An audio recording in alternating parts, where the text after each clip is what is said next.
live and direct from the Golden State.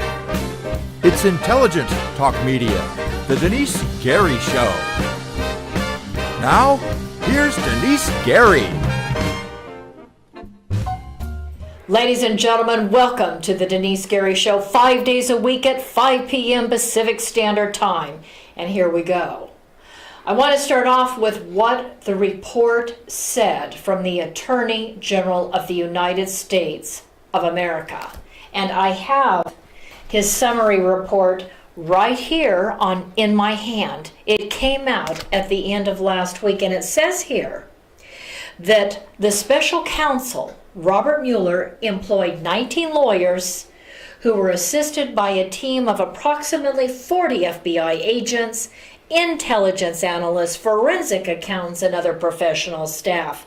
The special counsel issued more than 2,800 subpoenas, executed nearly 500 search warrants, obtained more than 230 orders for communications records, issued almost 50 orders authorizing use of PIN registers, made 13 requests to foreign governments for evidence, and interviewed approximately 500 witnesses. But we have the Democrats today in the House and the Senate demanding that the Attorney General hand over this report that's supposed to vilify the president or people associated with the president and his campaign. But the report that, again, this was put out by the Attorney General's office, signed by the Attorney General, William Barr. He clearly points out if the Democrats could just be patient, the report clearly says, and I'm quoting, "The report does not recommend any further indictments, nor did the special counsel obtain any sealed indictments that have yet to be made public." There's no indictment. There are no sealed indictments. And it goes on to say the investigation did not establish that members of the Trump campaign conspired or coordinated with the Russian government in its election interference activities. In fact, in the following paragraph it says, as noted above, the special counsel did not find that any, and I'm quoting right from the report, as noted above, the special counsel did not find that any U.S. person, that means every American, in the United States of America, the special counsel didn't find a single American, I'll repeat, quote, as noted above, the special counsel did not find that any U.S. person or Trump campaign official or associate conspired or knowingly coordinated with the Internet Research Agency, that's Russia's Internet Research Agency, Russia's IRA, in its efforts, although the special counsel brought criminal charges against a number of Russian nationals, to which we'll never see here in America because criminal charges were brought by the special counsel. So the special prosecutor's office. So criminal charges were brought against a number of Russian nationals and entities in connection with these activities, and they're all Russian. So if you're talking to a Democrat or a liberal, you need to remind them, Barr can take his sweet time, and I don't believe he's taking his sweet time, but he has to make sure that when he submits the special prosecutor, special counsel's report, Robert Mueller's report, that includes the findings of his 19 lawyers and his team of 40 FBI agents, that it doesn't include a single name of anybody who could in any way be even indirectly or remotely hurt by this report. That's the law. That's federal law. So the Democrats need to back off because, as the president said, during his campaign, his offices were wiretapped. He knew that. People in his campaign thought he was being spied on. Michael Flynn, a former Marine, a general, was unmasked illegally. What did Barack Obama know? What does his team know? If we want to hold people accountable, please, this talking point I'm about ready to hand you. Ask a Democrat or a liberal or an independent or a socialist or a Republican Trump hater. Why is it that this whole thing about Russia conspiring to somehow sabotage the U.S. presidential election, why isn't it laid at the feet of Barack Hussein Obama and his team? They were the ones in power and in charge. President Trump didn't enter into office, if you recall, until after his inauguration, which was late January. So the entire election process happened under whose watch? Barack Hussein Obama, Hillary Rodham Clinton, and all those people that hate conservatives, that hate Republicans. Why is it that they're not being investigated for spying on a presidential candidate and then unmasking or leaking out into the media names of good people like General Michael Flynn, who served our country for years? I want an answer to that question. And I hope that all of you, like myself, all of us, I've been tweeting out the president and at GOP and at GOP leader Kevin McCarthy. I'm constantly reaching out and sending texts. Please do so respectfully and thoughtfully.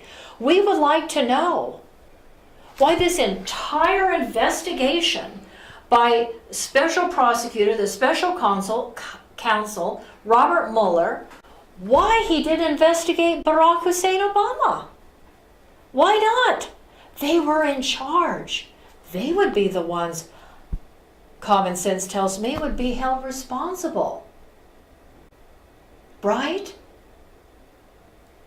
So we need to think about that. And I just, the Democrats, they really need to back off, because I'll tell you, under federal law, Barr, the Attorney General of the United States, is going to be in real trouble if he violates federal law by somehow exposing an entity or an individual or family to the possibility of harassment and persecution by Democrats because somehow they didn't make sure their name was redacted from the report. Okay, ladies and gentlemen, I want to move on.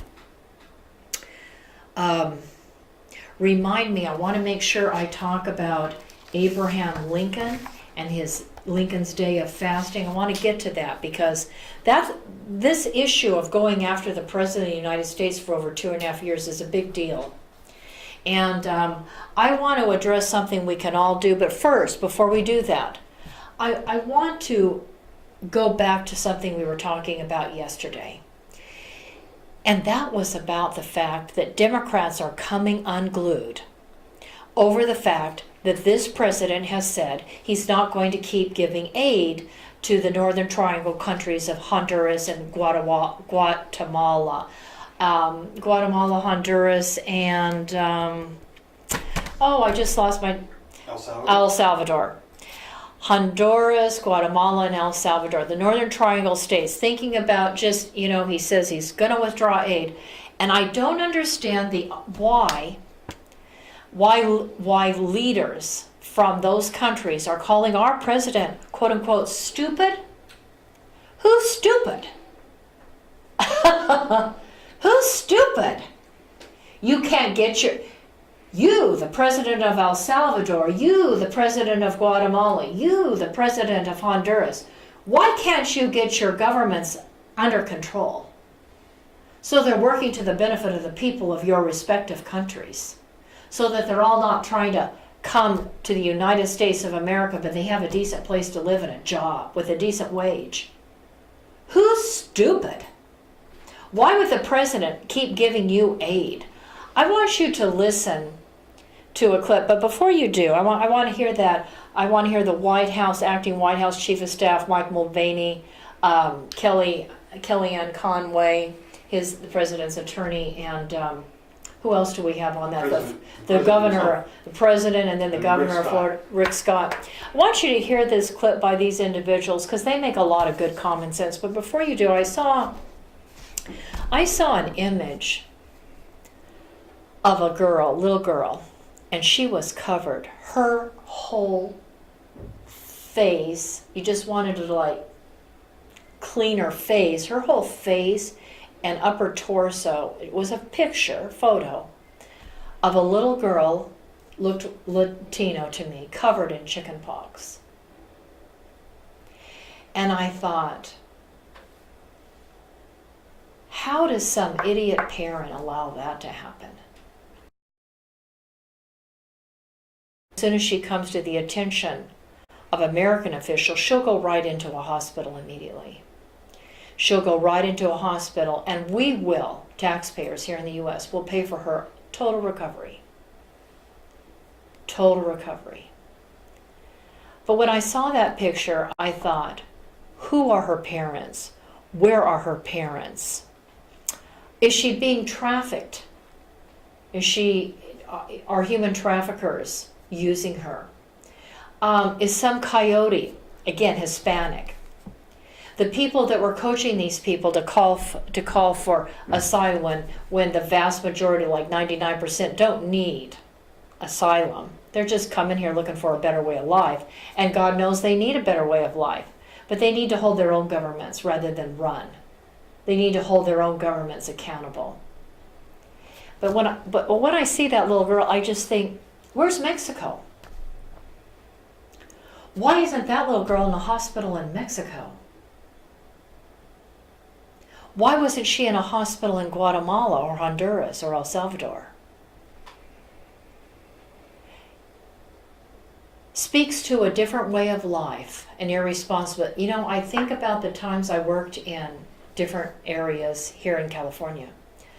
Places like Lamont, heavily Hispanic. And I saw the abuse of animals. I saw a lot of animals being starved to death, running the street. Everybody turned a blind eye to all to the animals.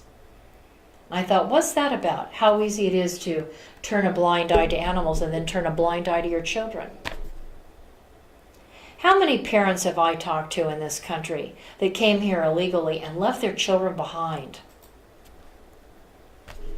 How many sent their children up alone and stayed behind? You know, these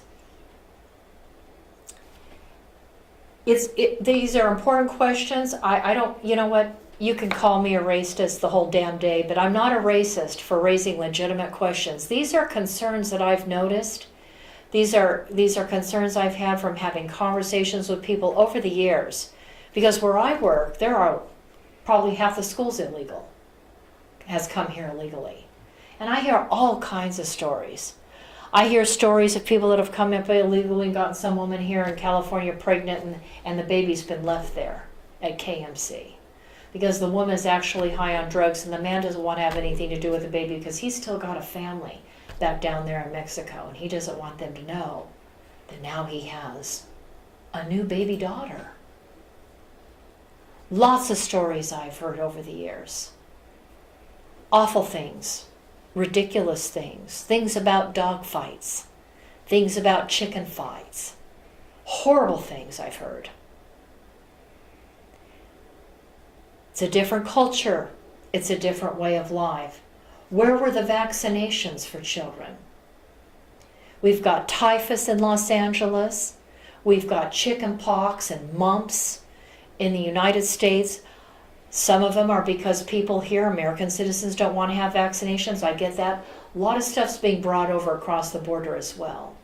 Or is down there still in Mexico, just waiting to happen here. In California. And you know, Compassion and Mercy says, let's help them. Okay, I want to help that little girl.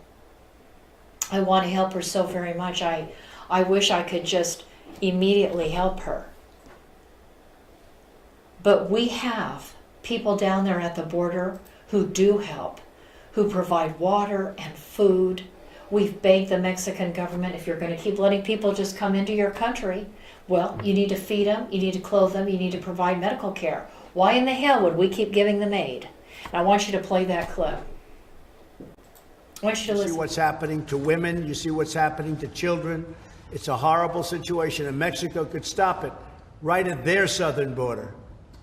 They have a southern border, and they have a border that could be very well structured. It's very easy for them to stop people from coming up, and they don't choose to do it. Well, we're not going to give them hundreds of billions of dollars and tell them that they're not going to use their strong immigration laws to help the United States. So there's a very good likelihood that I'll be closing the border next week, and that'll be just fine with me. That is a crisis. Why are we talking about closing the border? Because not for spite and not to try and undo what's happening, but to simply say, look, we need the people from the ports of entry to go out and patrol in the desert where we don't have any wall. We hate to say we told you so, but we told you so. Isn't this also self-defeating? Taking away aid from those countries ultimately will make the migration crisis worse. Look, there's a lot of good ways to help solve this problem. Congress could do it, but they're not going to. Mexico could help us do it. They need to do a little bit more. Honduras could do more. Nicaragua could do more. El Salvador could do more. And if we're going to give these countries hundreds of millions of dollars, we would like them to do more. That, Jake, I would respectfully submit to you, is not an unreasonable position. We have never seen a surge like this. It's coming from the Northern Triangle companies. How can people deny what they see, which is these caravans day by day, the people coming from the Northern Triangle countries and trying to come through this country? And there are very deplorable conditions that many of them are facing. Yeah, but you're going to make the conditions worse. The conditions are already awful. The conditions are already awful. When I went down to the border, we have a crisis. We need more barriers, so we have operational control, we need more people, and we need more technology. I'm very disappointed that I walked into this job, 3 months ago with the government shut down, and the Democrats don't want to give any money for border security. That's wrong. How is giving them aid? You hear the Democrat there. What was that? Was that CNN? Which one? The what clip from the clip we just played? Was that CNN, Mike Mulvaney? That was Jake Tapper from CNN. Yeah, okay. So I want to say this. Why does his name is Jake Tapper? Mm-hmm. Why is it that Jake Tapper is saying, aren't you going to make it worse by withholding aid? Hello, idiot. You know, Earth to Jake Tapper. How can we make it worse? Obviously, those governments down there are so corrupt. They're not using the aid to build infrastructure and help create jobs. I mean, I don't hear those presidents running around the world saying, oh, come invest, create jobs, build businesses, get our people employed. Let's get them happy here in El Salvador and Honduras and Guatemala. Let's get rid of the... I don't hear anything like that. I don't hear them doing a tenth of what our president has done to try to make sure that our job market has grown here in the United States to the point that there's, what, less than 3% unemployment rate? Of people of all races and ethnic groups. Because this president isn't a racist, nor is anybody I know. We're just thrilled to death. The people, men, women, black, brown, yellow, white, blue, purple, we don't care, that they're getting a job in the United States and they're working and their salaries are going up. Why aren't those presidents, those cabinets, those Congresses, they don't call them a Congress, but they're legislative bodies. What are they doing? Obviously, the aid isn't working. It's just lining their pockets, lining the pockets of corrupt government officials. I don't know. I don't understand it. And I'm looking at a tweet by the President of the United States. He says the Democrats are allowing a ridiculous asylum system. He knows that they're being coached to say, oh, I need asylum. A ridiculous asylum system with major loopholes to remain as a mainstay of our immigration system. Republicans, get off your butt. Let's move on these Democrats. You should have done your job before the Democrats became a majority in the House. Paul Ryan. I hope he doesn't have a peaceful night's rest. Remember him? The House, Speaker of the House?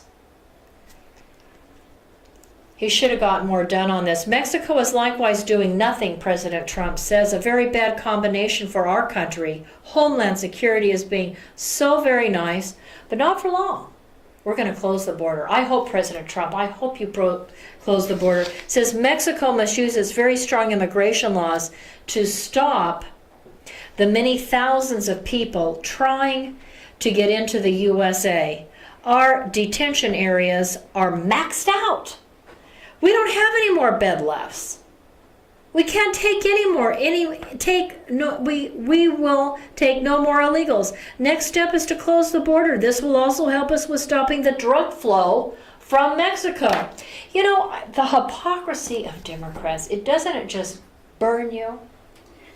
I'm looking at a picture of a Marine veteran. I remember, when I was reading this tweet from the president, during the clip, I remember that Marine veteran who accidentally, remember Marine veteran, his name is Andrew, and I hope I pronounce his last name correctly, Tamoresi, an Italian-American, Tamoresi? Remember him? Yes, I do. You remember him, 27 years old.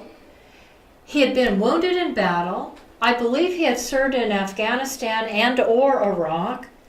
You know, he had PTSD, and he was down there. I think he was on his way to a VA facility in San Diego. He accidentally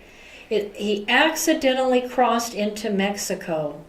And of course, that means he was illegally entering Mexico. What did Mexico do? Arrest him. They didn't give him a bed and some food and let him take a shower and make sure he was comfortable like we do here in America. For those so-called asylum seekers or people that come in here illegally. No, they chained him. They chained him to a dirty, filthy bunk. 27 years old, sat there in a prison for months on end, subject to torture. He was beat up. Tamoresi, Andrew, 27, Marine Corps veteran. That's how Mexico treated an American veteran. Does that matter to anybody? Does that matter to anybody the way Americans are treated in Mexico? Especially American veterans. And I'm looking at a report and that says that 2,139 DACA recipients, you know, those are the dreamers that came here illegally with their parents, 2,139 that we know as of last year are convicted or accused of crimes against Americans. That's a fact. Over 2,139 DACA recipients convicted or accused of crimes against Americans. You're going to hear some more facts by a gentleman when we get back from break, and it's going to astound you. Ladies and gentlemen, we'll be right back here on the Denise Gary Show.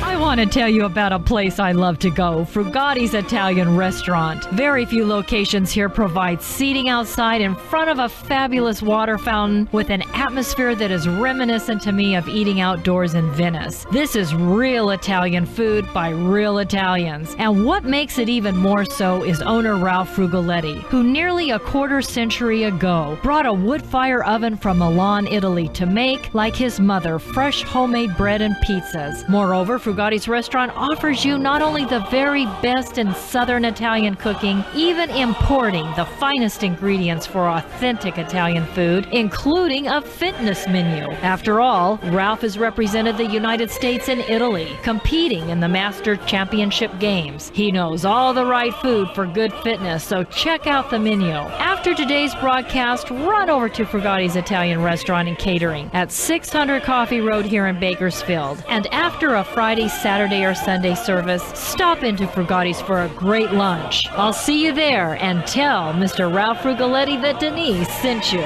Salute. Bon appetito. Ladies and gentlemen, when it comes to legal matters, contact Barb Reynolds. She is a contract paralegal to lawyers, and she will take good care of you. Moreover, she is a Kern County legal document assistant to pro per litigants. She has 47 years of paralegal experience, and for over 30 years has been an educator in the field of law and paralegal work. If you need help handling your adoption, bankruptcy, civil suit, divorce, debt consolidation, evictions, immigration, or attorney referrals, contact Barb Reynolds if you want to win your case. Call Tehachapi Court Services today at 661-822-1994. Barb is simply the best. Call Tehachapi Court Services today at 661-822-1994. Ladies and gentlemen, I'm so thrilled I've got the owner of Scope 365 Fitness here with me today, Craig Jansen, Navy veteran. Craig, tell the audience out there why everybody in town needs to come up over here and join. Well, Scope 365 is a 24-hour club, so we never close, unlike a lot of other clubs here in town. Additionally, our club is always super clean, and one of the things that you're going to find here is a different environment. We strive to give you a VIP experience here, so we want to get to know you. We want to know your story. We want to know about you and how we can help you succeed and meet all of your fitness goals. Wonderful. Ladies and gentlemen, come on down to Scope 365 Fitness. You're located right here on Brim Hall. Tell us your other location.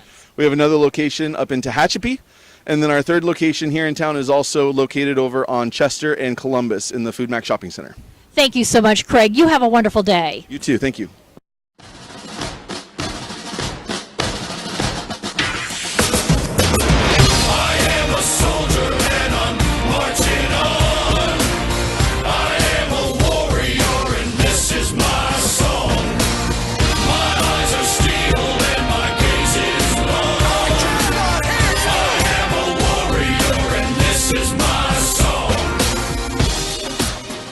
California refused 5.6 thousand requests to turn over criminal illegal aliens to federal officials. Remember some of the facts I shared out yesterday. 2 million illegals living in the shadows in California. 820,000 convicted illegal criminals in the United States. 85% of which have committed felony crimes or serious misdemeanors. I think about the number of deaths. Ronald's saying, these are things I shared out yesterday.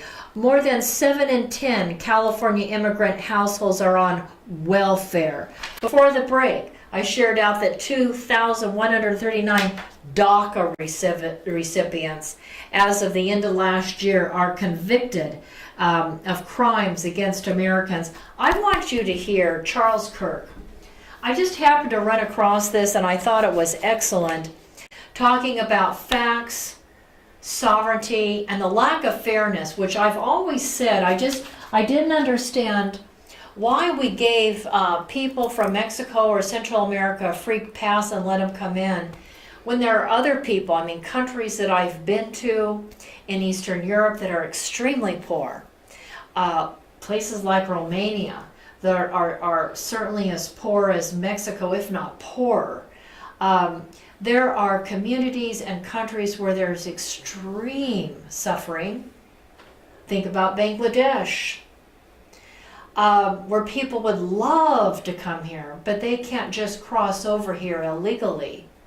But you know, when we've already got 1 million coming in approximate, so I'm not giving you definites, but it's an approximate amount legally. And then you've got, like we had just this last month, 4,000 people came to one border crossing area in one day. That didn't include the entire border, but just one border area. I don't remember which state, if it was California or Texas, or Arizona, I'm not sure. But 4,000 people in a day. Thousands are coming every day. We are overwhelmed. I want you to listen to Charles Kirk here. Turning Point Video. So I'm a conservative. One thing I have a hard time rationalizing to my liberal friends, and conservatives on TV and politicians have a hard time articulating is intelligent reasons why the wall must be built. I am curious your thoughts on that. Three quick things. Number one, I'm going to say some facts. I'm going to talk about fairness. Then I'm going to talk about sovereignty. Some facts. An illegal alien in the state of Arizona is twice as likely to commit a crime versus a natural-born citizen. Fact.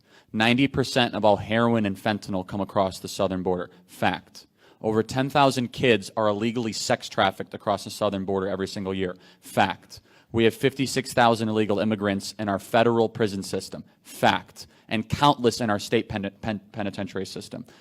$135 billion a year. That's how much is the financial burden on U.S. taxpayers every single year that illegal immigrants drain from our system. Fact. You put all that together, that's a pretty compelling argument that we have some problems with our southern border. Those are some facts. Number two is fairness. As Candace said, it is not fair to the people in Bolivia. It's not fair to the people in Bangladesh. It is not fair to the people in Belarus that had to wait in line, fill out an application form, not commit a crime, and then wait a decade to come into this country to maybe have a chance to become an American. It is not fair to them. Number three is sovereignty. Why do walls matter? Why do borders matter? Borders are a physical representation of when good ideas begin and bad ideas start. If you don't believe me, just ask East and West Germany, or at North or South Korea. If you believe in open borders, you do not believe in the physical delineation of where good ideas start and bad ideas start. The wall right now is not only important for facts, not only important the facts I mentioned, the fairness, but also the sovereignty. We are not Mexico. We have a unique culture. We have a unique identity. The Mexican culture is something that should be appreciated and understood, but our culture is much different and has outpaced them over the last 50 years. And to say that we should have open borders and we should have some sort of transferable citizenship cheapens the idea of the American identity and culture of the people that have waited in line and the tens of millions of immigrants that have to fly halfway across the world to come into this country. So those are the three reasons I would give: to build the wall, build it quickly, build it high, build it wide, with a big door so everyone can come in legally. Thank you. Thank you.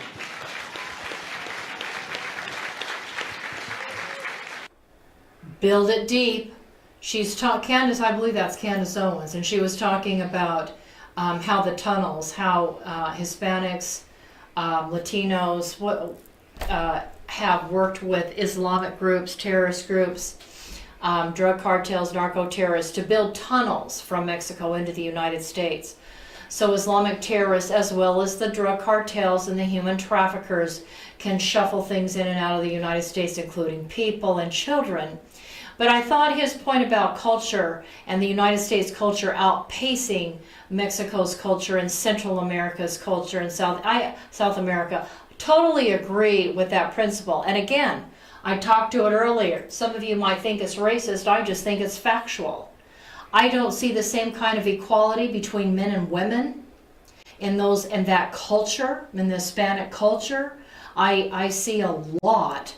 In fact, I see a lot of abuses going on. There aren't the laws on the books. There isn't the same kind of respect and equality, not only shown towards women, but people of other ethnic groups or racial groups.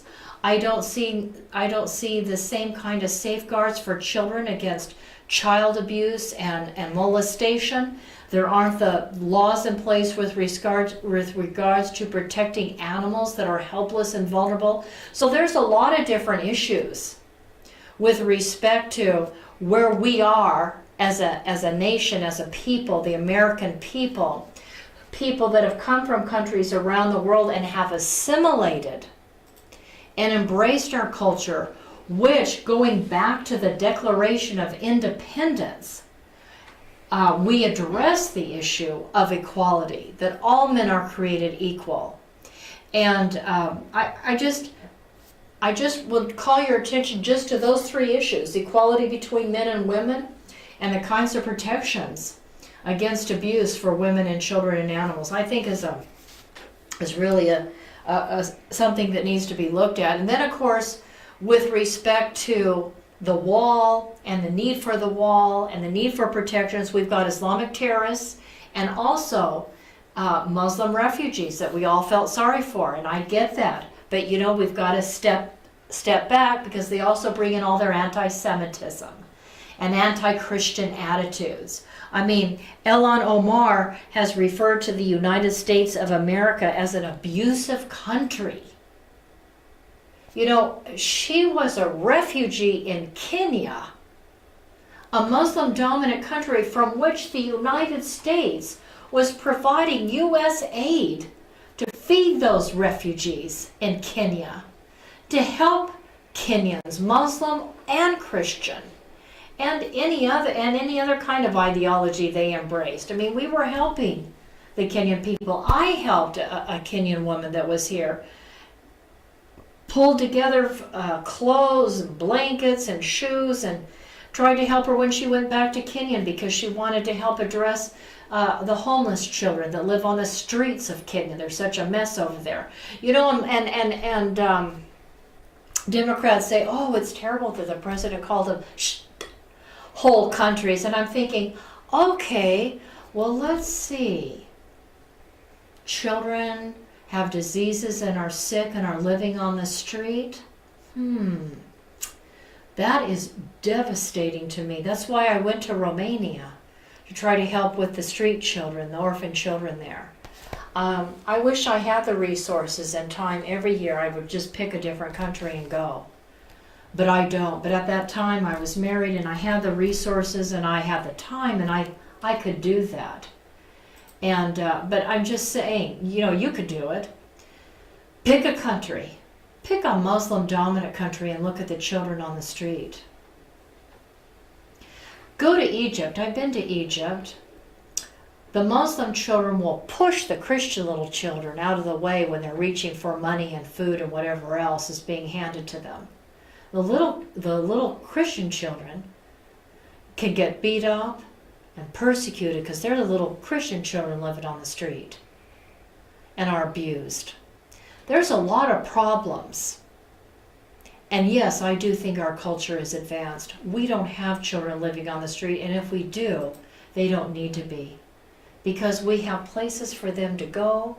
We have churches and synagogues, I know, that will help them. We have Shelters. we have all kinds of shelters for men, women, and children. And I just know that there are families, I know in churches, that would take in young people that are on the street. But we've got Ilhan Omar, the representative from Minnesota, one of the first Muslim refugees that I'm sure, fed in that refugee camp that she and her family were in. And she's now in our country verbally abusing our Jewish community, verbally abusing people that support Israel, calling the Prime Minister of Israel, Benjamin Netanyahu, a racist. Beta O'Rourke, Robert Francis O'Rourke, some kind of hippie, calls himself Beto, is calling Benjamin Netanyahu a racist. He was at a rally at the end of March. It was an event on a Tuesday at Keene State College in New Hampshire. And he was asked by these far left-wing liberal loons that were there to listen to him speak if he took a donation from people that supported Israel. And he said, no, I don't take donations from supporters of Israel. And then he went on to refer to the Prime Minister of Israel as a racist. This is Omar, this is the Democratic Party, and I think to myself, what am I seeing here? So I brought this in today. I just read a report about how Democrats in New York forced a man, here it is, forced a New Yorker that sits on the New York City Council. As well, he's a member of New York City Council. He also sits on New York City Council's Immigration Committee. His name is Kalman Yeager.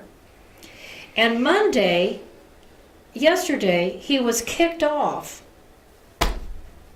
New York City Council's Immigration Committee. A Jewish man was kicked off the committee. Why? Because somehow or another it came up, And he wrote in a tweet that Palestine does not exist. Well, he's absolutely right. Do you bring up a map of the Middle East? Unless you already have it up. Okay.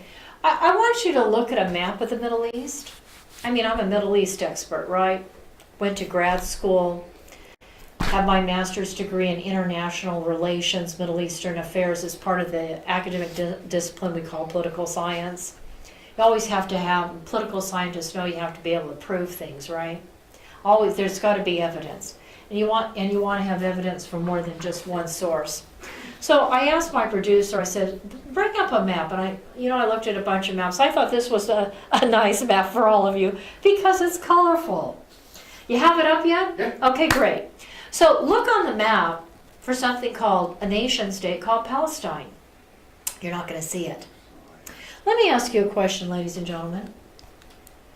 In the history of mankind, has there ever been a state or a nation called Palestine? Has there ever been a nation state called Palestine? No.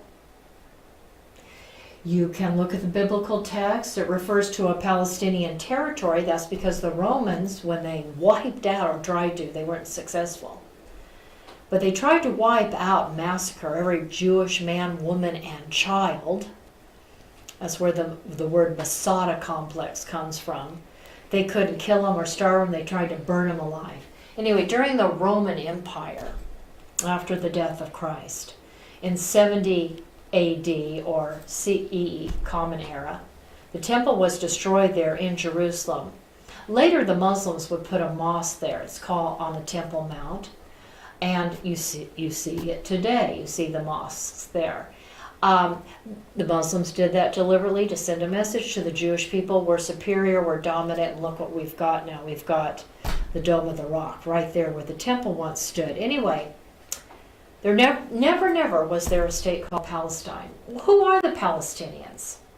Well, real quick, after World War I ended and the Allies won the war, the British were given what was called a mandate.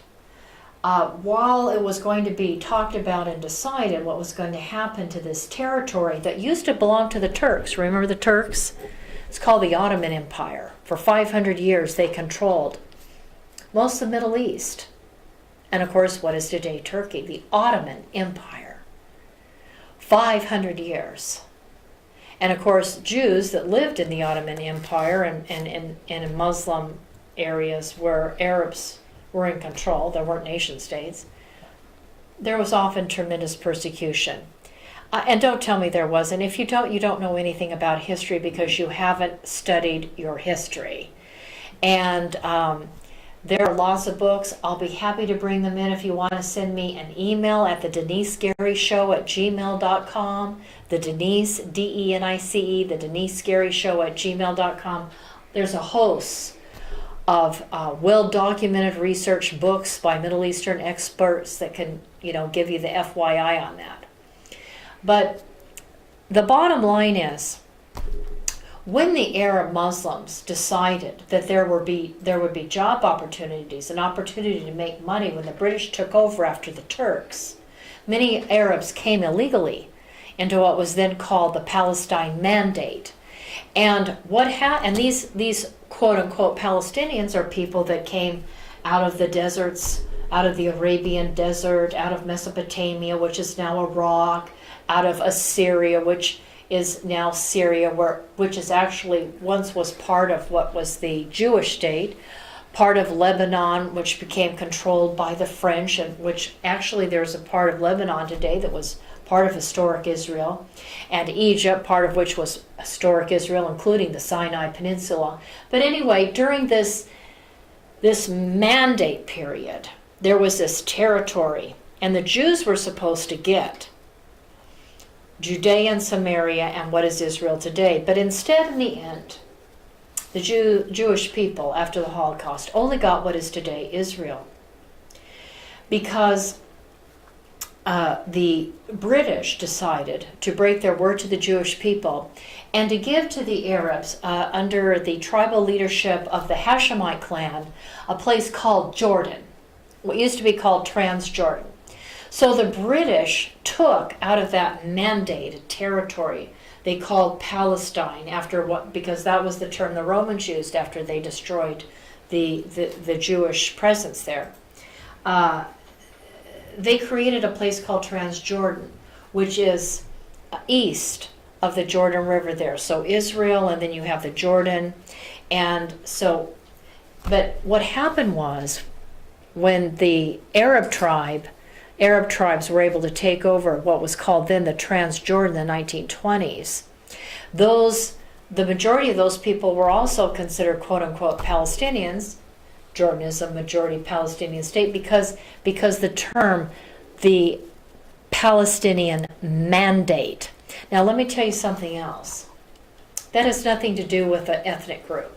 That has to do with Arab tribes who came into that mandated territory to get a job. Point number 2. Did you know, if you study the region as I have, as deeply and as extensively as I have, the British during the Mandate years from about 1917-18 to 1948 would provide passports for Jews and Arabs living in the mandated territories. The passports had the mandate identity called Palestinian. So if you were a Jew and you had a passport, it said Palestinian. If you were an Arab Christian and you had that British mandated passport, it would say Palestinian. If you were Arab Muslim, it would say Palestinian. It didn't matter whether you were a Jew or Jewish or Christian Arab or Muslim Arab, or it just didn't matter. You had a Palestinian passport. Well, guess what? Jews didn't want the Palestinian passport because back in 1917 during the British Parliament supported the Balfour Mandate, the Balfour Declaration, and they were supposed to get this whole area. But the British took it out from underneath them. And the Arabs got it. And what happened was this group of Arabs that then began to live in Jordan, now referred to as Jordanians, are really those individuals that may have had that Palestinian passport by the British before Transjordan became the nation state of Jordan. This was before World War II. The British made sure the Arabs had another state before World War II. They didn't finally get out of what is today Israel until after World War II, and they denied people that were living in concentration camps that escaped, that tried to get on little tiny boats to Israel to escape being burned alive or gassed to death or starved to death. They prevented them from landing. So this is that term Palestinian, and it really didn't get any play until about the 1950s, 60s in the last century, because the Egyptian dictator Abdel Nasser started an organization, a terror organization that we know today as the Palestine Liberation Organization.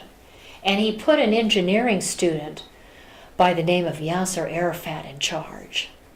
An engineering student who was going to Cairo University in Egypt to terrorize the Jews and to build up a movement called the Palestinian Movement, which today still terrorizes the Jewish people. And now we have these twits in New York City telling this New York City councilman, who's also a Democrat, who represents a largely Jewish district in Brooklyn, saying that you will no longer be permitted to serve on the city's immigration committee because you said Palestine does not exist. And indeed it does not. And the guy that's has led the charges, the New York City Council Speaker, Corey Johnson. Well, Corey Johnson, you're an ignorant man, and you ought to try looking at a map, and then you ought to pick up a book called From Time Immemorial, or pick up a book called Jihad, or pick up any number of books, and you'll find out, unless of course they're written by an Islamist, you'll find out that there's never been in the history of mankind a state called Palestine. It doesn't exist. And truly, the Palestinian people are the Arab tribal groups that came into the Palestine Mandate during Britain's brief mandate from about 1917 to 1948. Ladies and gentlemen, you're listening to the Denise Scary Show, and we will be right back.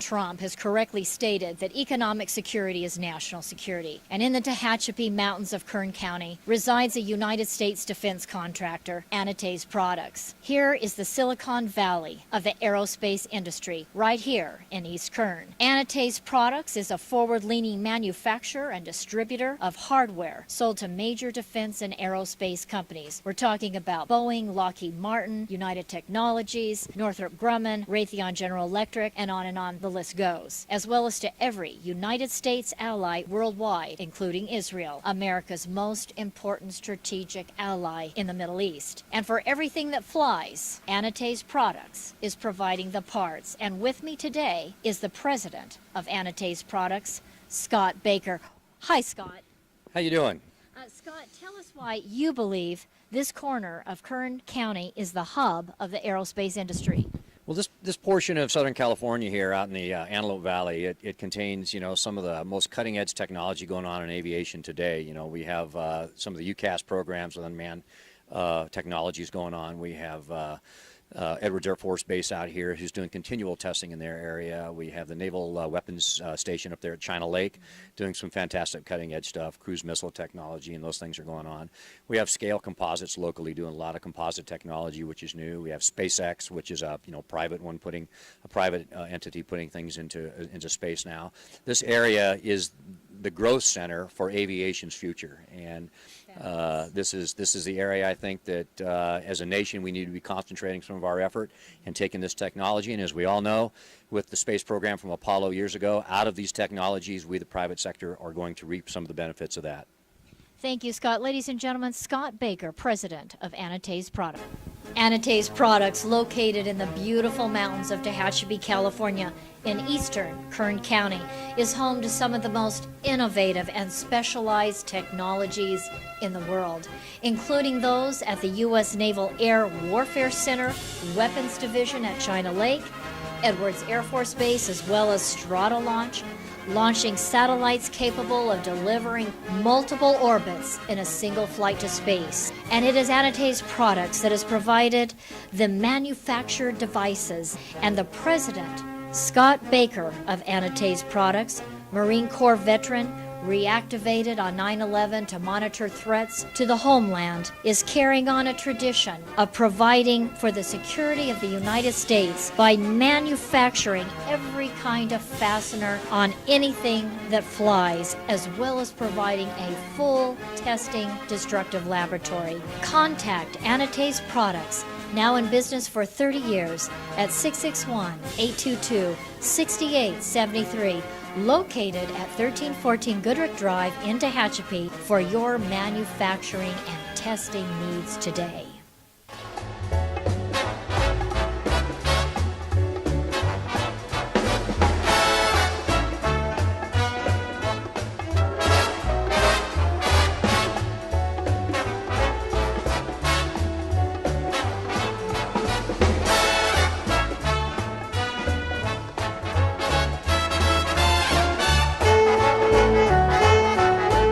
Ladies and gentlemen, welcome back to the Denise Scary Show. So grateful and happy you're with us today. I want you to hear the clip.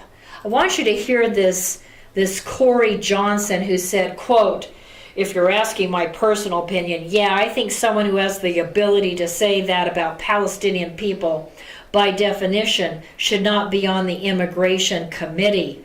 He wasn't talking about Palestinian people. He says Palestine does not exist. Palestine, that refers to a nation state. Palestine does not exist, and it doesn't. If you want to talk about Palestinian people, you can say Palestinian people exist, but, you know, quote unquote Palestinian people, who are they?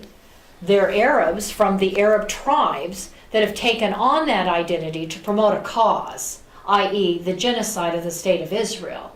The whole point of the PLO and Yasser Arafat was to terrorize the Jewish people, to the point that the Arab Muslim nations would go and work together to destroy the state of Israel. And they tried it in 48, they tried it in 56, it still didn't work, which is why Yasser Arafat was put over a terrorist organization in the early 60s. They tried it again in 67, they lost territory that year. And they tried it again in 73, and they keep trying it through a war of attrition. And we just found out that more bombs, because my phone went off last night when I got in bed, more rockets fell on Israel last night. Let's listen to that clip. An intense debate, both personal and political, all fired up by one tweet. Well, he should definitely apologize, and I very vigorously condemn his comments. Brooklyn Councilman Kalman Yeager is at the center of the storm. Yesterday, he tweeted a reporter, "Palestine does not exist. There, I said it again." Immediately, pushback poured in from Mayor Bill de Blasio to City Council Speaker Corey Johnson. I take it as sort of a dehumanizing thing to say about a community, and I find it unacceptable. The tweet comes to you? Does it seem dehumanizing to you? What's dehumanizing about it?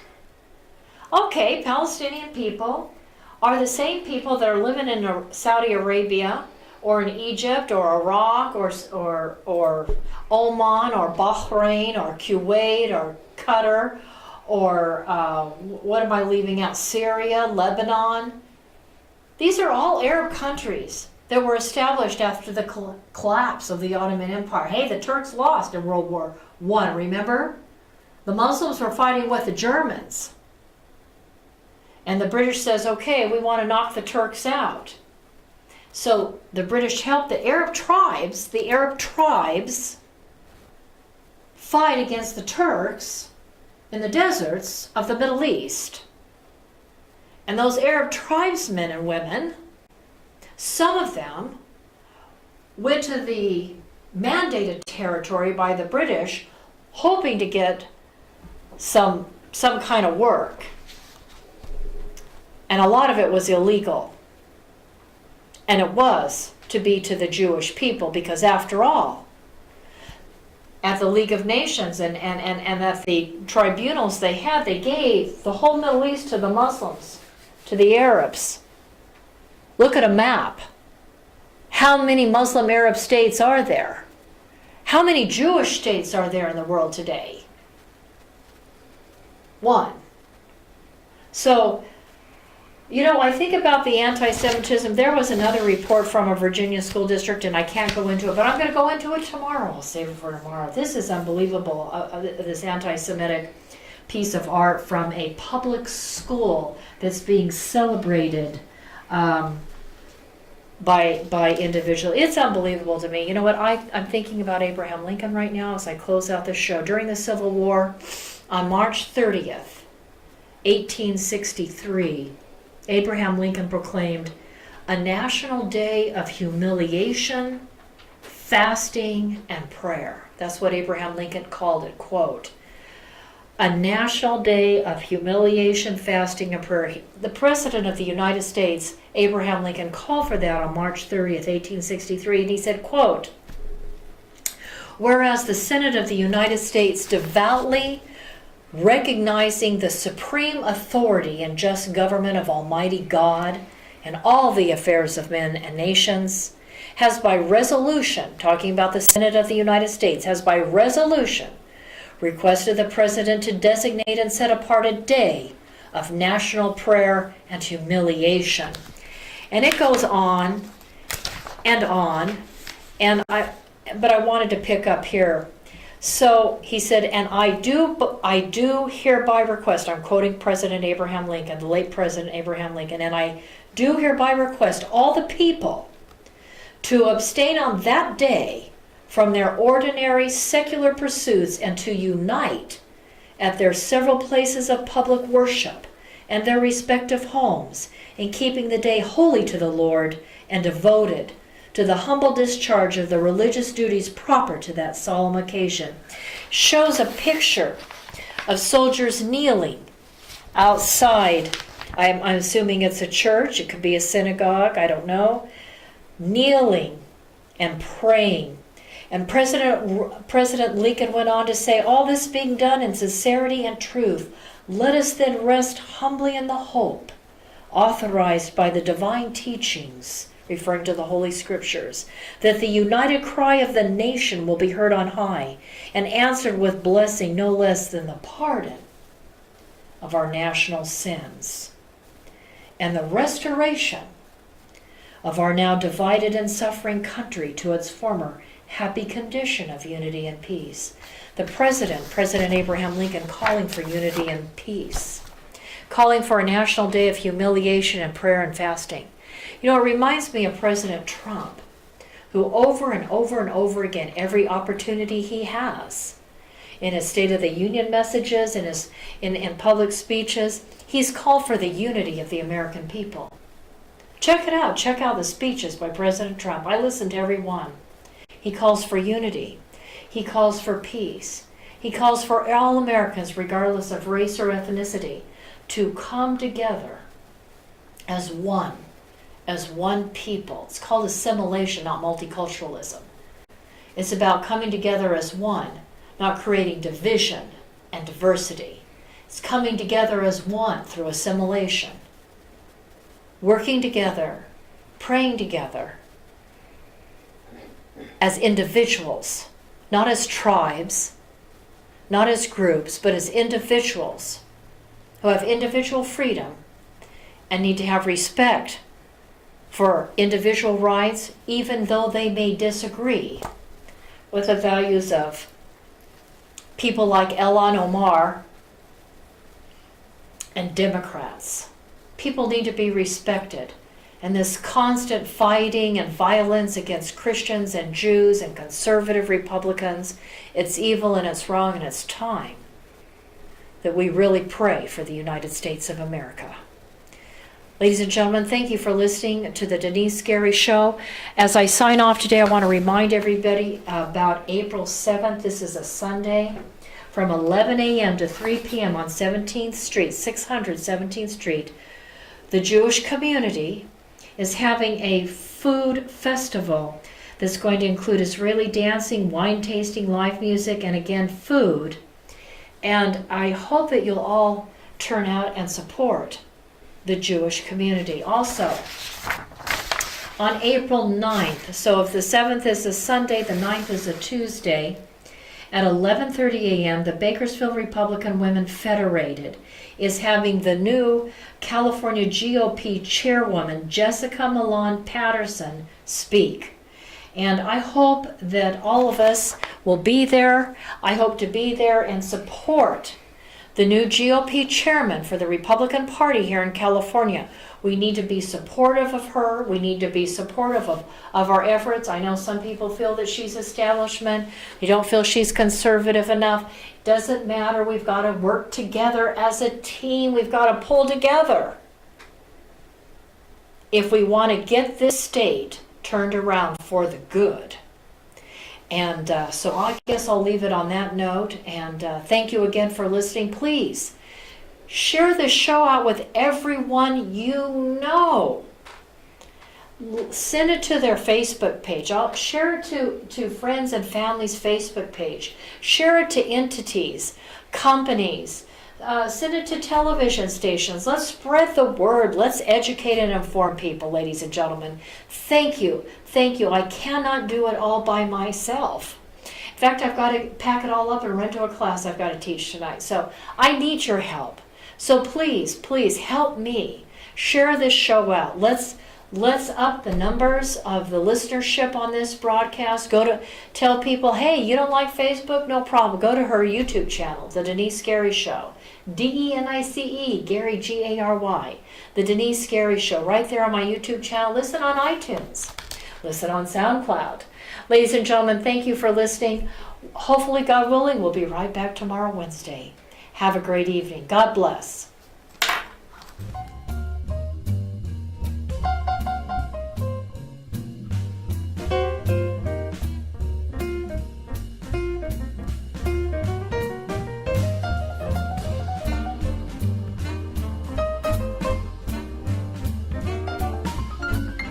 Thank you for listening to The Denise Gary Show. Intelligent Talk Media.